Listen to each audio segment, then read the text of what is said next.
माझ्यासमोर इथे रील्समध्ये एक व्हिडिओ चालू आहे. त्याच्यामध्ये लहोडा नावाच्या एका गावामध्ये कार्यक्रमाला नरेंद्र मोदींच्या पत्नी आलेल्या आहेत. त्यांना झेड सिक्युरिटी आहे आणि व्यवस्थितपणे त्या आहेत, वयस्कर आहेत, प्रौढ आहेत, परंतु तिकडे चाललेले आहेत.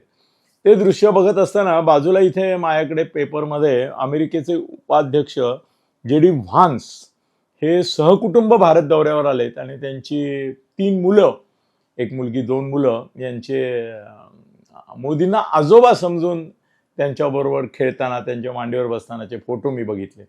त्याच्या आधी एलन मस्क यांच्याकडे ते गेलेले असताना त्यांच्याही मुलांबरोबरचे फोटो बघितले. हे सगळं बघत असताना मला असं वाटतंय की मोदींनी आजोबा तर दिले, पण मग या आजीलाही बरोबर आणलं तर काय होईल? असं जर अचानक त्यांनी जाहीर केलं की हां, आता मी माझ्या बायकोला परत आणतोय, तर काय होईल?